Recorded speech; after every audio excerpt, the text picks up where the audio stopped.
Hello friends, hopefully आप सभी लोग अच्छे होंगे। सो अब हम शुरू करेंगे आपके बुक का, अगर मैं सही हूं सो नया जो सिलेबस है उसके अकॉर्डिंगली अरिथमेटिक प्रोग्रेशन, और ये चैप्टर जो है चैप्टर नंबर 5। आपसे मैं बार बार बोल रहा हूं कि नई बुक पढ़ें।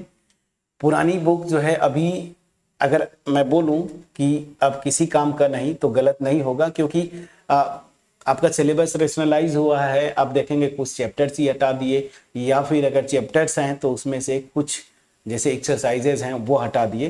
तो नई बुक पढ़ें, बोर्ड का एग्जाम आपका सामने है। सो ताकि आपका समय भी बचे और एनर्जी जो है प्रॉपर डायरेक्शन में लगे। अब चलिए अरिथमेटिक प्रोग्रेशन। अब तक आपके समझ में आ गया, हमने पॉलिनोमियल्स किया, लीनियर इक्वेशंस किए, फिर क्वाड्रेटिक इक्वेशन।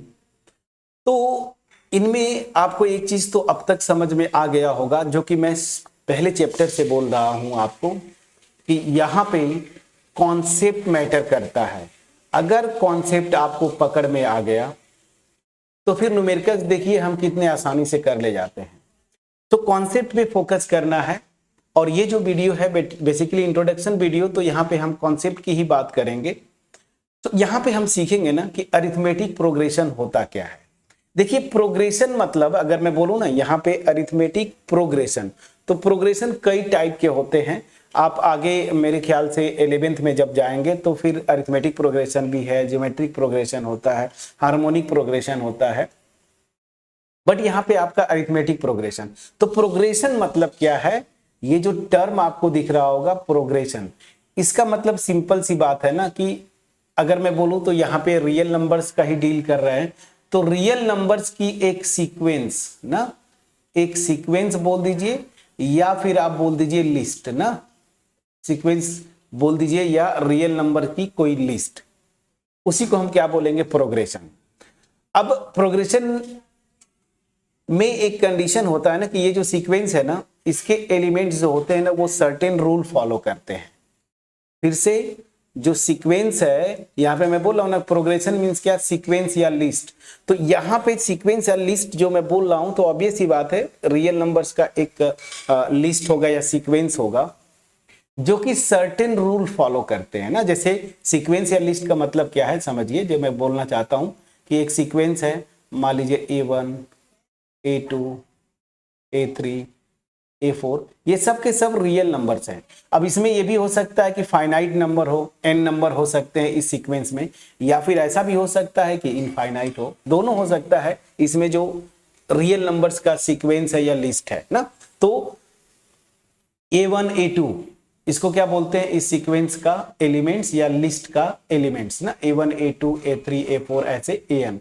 तो अगर n है तो फाइनाइट सीक्वेंस बोलते हैं, और अगर इनफाइनाइट है तो आप क्या बोलेंगे? Infinite sequence. तो ऑब्वियस सी बात है, जब ये प्रोग्रेशन है तो सर्टेन रूल्स होता है, ठीक है ना। तो अब अगर इसको मैं बोल रहा हूं कि ये प्रोग्रेशन हो गया, इसमें सर्टेन रूल्स होते हैं, ठीक है ना। अब उन्हीं रूल्स को, अरिथमेटिक प्रोग्रेशन के लिए जो रूल होगा वो स्पेशल केस है, उस रूल को अगर फॉलो करती है ये सीक्वेंस या प्रोग्रेशन, तो हम बोलते हैं अरिथमेटिक प्रोग्रेशन। ज्योमेट्रिक प्रोग्रेशन का कुछ अलग रूल होता है, वो रूल अगर ये फॉलो करे सीक्वेंस तो, या प्रोग्रेशन के एलिमेंट्स, तो हम बोलेंगे कि वो ज्योमेट्रिक प्रोग्रेशन है, एंड सो ऑन। चलिए, तो यहां तक तो समझ में आपको आ गया कि एक रियल नंबर्स की सीक्वेंस या लिस्ट ना, जो कि सर्टेन रूल फॉलो करेगी, तो उसको हम क्या बोलेंगे? Arithmetic progression. अब वो रूल क्या होगा, वो यहां पे अब मैं आपके साथ डिस्कस करने जा रहा हूं। तो कोई भी सीक्वेंस या लिस्ट है रियल नंबर्स की, इसको मैं बोलूंगा ये अरिथमेटिक प्रोग्रेशन है। अगर यही मेन कॉन्सेप्ट है, इसी पे फोकस करना है आपको। कोई भी एक एलिमेंट लीजिए, उससे पीछे वाला एलिमेंट को सब्ट्रैक्ट करेंगे। तो यहां पे जैसे मैंने A2 ले लिया, तो उसमें से उसके जस्ट प्रीसीडिंग एलिमेंट क्या है? A1, तो A2 माइनस A1। फिर अगला आप ले लीजिए A3, अब A3 के जस्ट पीछे क्या है? A2, तो A3 माइनस A2। फिर आप मान लीजिए A4 ले लिया, तो A4 minus A3, and so on. तो क्या होगा ना कि कोई भी एलिमेंट लीजिए उसके पीछे वाले को सबट्रैक्ट करेंगे, मतलब कोई एलिमेंट लिया उसके प्रीसीडिंग एलिमेंट को सबट्रैक्ट करूंगा उस एलिमेंट से, तो ये जो डिफरेंस आ रहा है ना ये हमेशा कांस्टेंट होगा। कोई भी इस जो सीक्वेंस है या लिस्ट है रियल नंबर्स का, इसमें से कोई एलिमेंट लीजिए उसके जस्ट पीछे वाला एलिमेंट सबट्रैक्ट कर दीजिए ना, तो वो हमेशा एक कांस्टेंट होगा। जैसे मैंने बताया A2 लूं तो A2 में से A1 सबट्रैक्ट करूं, मैं फॉर एग्जांपल A4 ले लिया तो A4 में से A3 को सबट्रैक्ट करूंगा, तो ये जो है हमेशा ये जो डिफरेंस आएगा ना वो क्या होता है, एक कांस्टेंट होता है। क्या होगा, एक कांस्टेंट नंबर होगी, ठीक है ना, एक कांस्टेंट। और इसी कांस्टेंट को हम यहां पे अरिथमेटिक प्रोग्रेशन में स्टैंडर्ड नोटेशन है D, और इसी को इस स्टैंडर्ड नोटेशन जो D है या जो डिफरेंस है कांस्टेंट डिफरेंस, इसी को आप क्या बोलते हैं, कॉमन डिफरेंस। क्या, कॉमन डिफरेंस। मैं फिर से क्लियर लिख देता हूं, थोड़ा बोल्ड में कर देता हूं, इसको आप क्या बोलते हैं, common difference, common difference of this AP।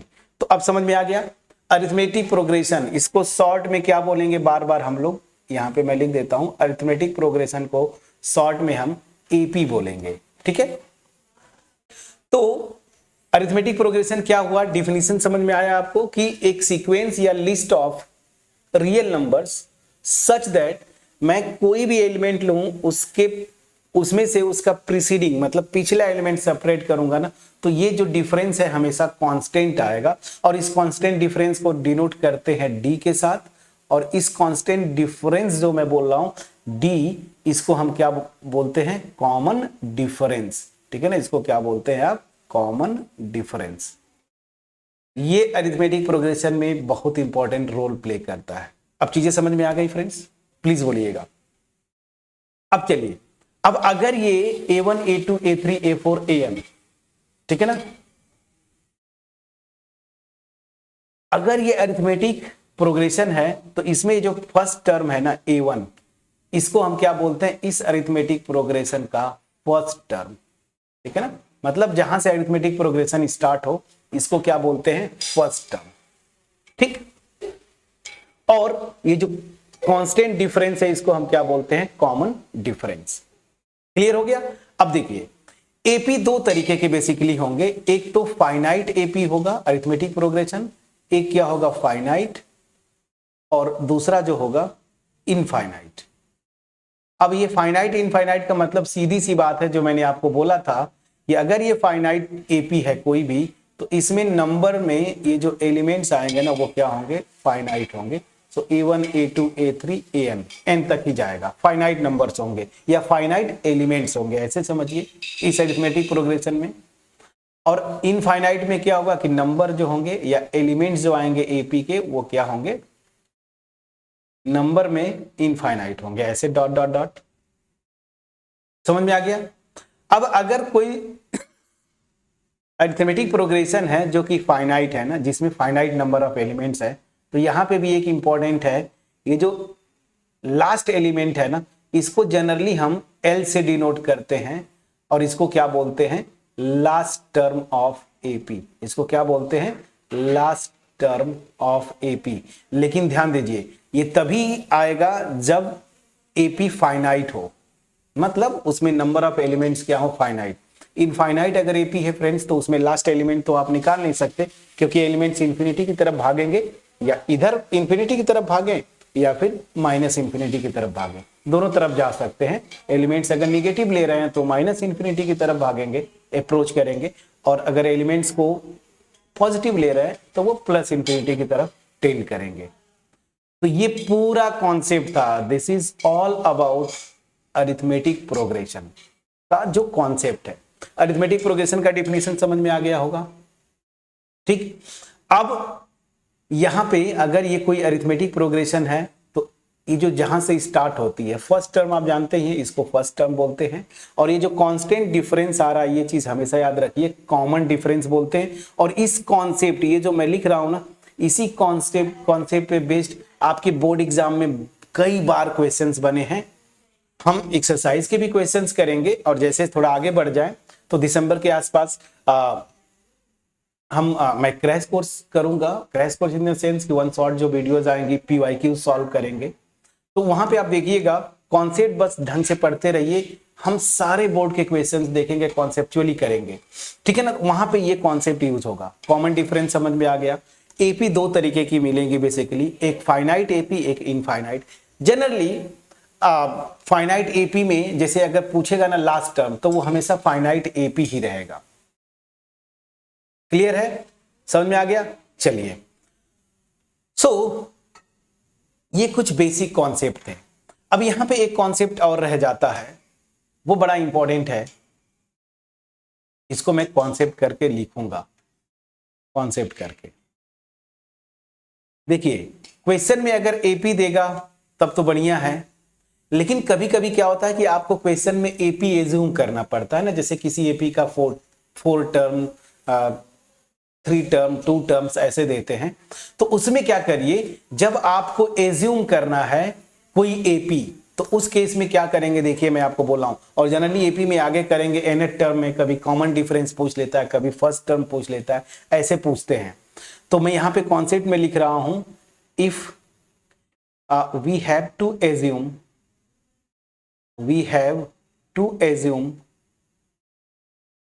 Assume an AP ना, आपको कोई अरिथमेटिक प्रोग्रेशन लेना है क्वेश्चन के अकॉर्डिंगली, तो आप क्या लेंगे समझिएगा। आप फर्स्ट टर्म मान लीजिएगा ए है, let first term be small A and common difference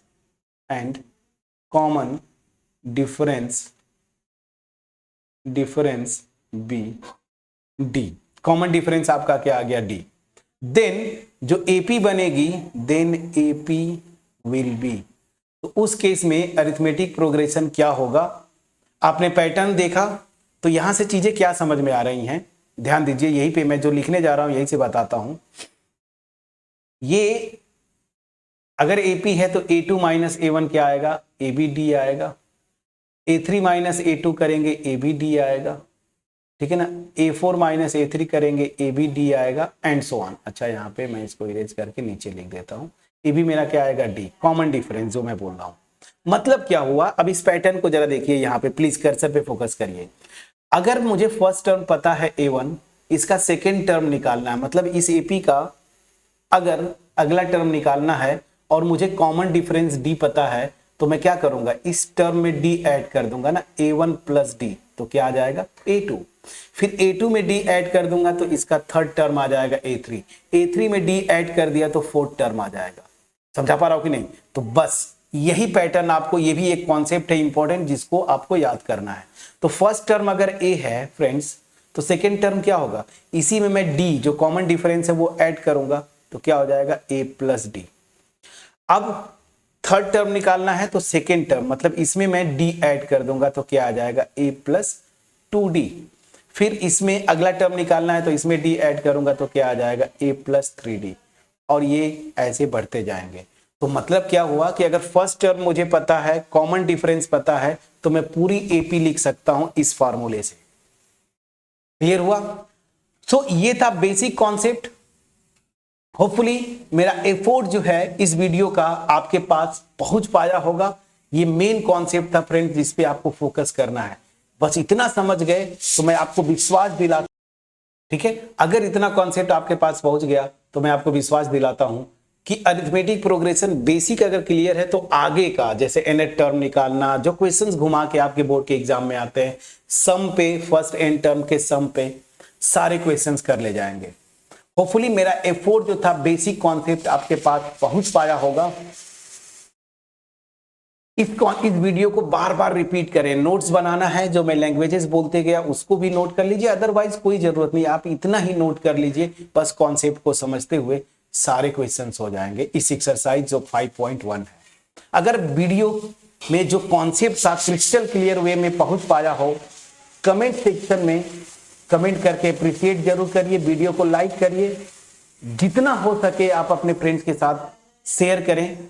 channel पे नए हैं, चैनल को सब्सक्राइब करें, बेल आइकन जरूर क्लिक करिए। मैं आपसे इतना वादा करता हूं कि आपके एग्जाम तक मैं आपके साथ खड़ा रहूंगा। ठीक है ना। अभी थ्योरीज कर लेंगे, फिर वन शॉट करके वीडियोस आएंगे जिसमें हम PYQs प्रीवियस ईयर के रिसेंट ईयर के क्वेश्चंस भी डिस्कस करेंगे, ठीक है ना। अगर फिर भी कोई डाउट है कमेंट सेक्शन में जरूर लिखिएगा। तो मिलते हैं नेक्स्ट वीडियो में जहां पे हम एक्सरसाइज करेंगे 5.1। बट हमेशा मैं बोलता हूं कि मैं बता दिया 5.1 एक्सरसाइज, तो आप वहां पे जाएं, उसके क्वेश्चन नंबर फर्स्ट जो है उसको आप ट्राई करें अपने से, नहीं होता है तो नेक्स्ट वीडियो पे आए, आप देखें। चलिए मिलते हैं नेक्स्ट वीडियो में, तब तक अपना ख्याल रखें, पढ़ाई करते रहें। Thank you so much friends.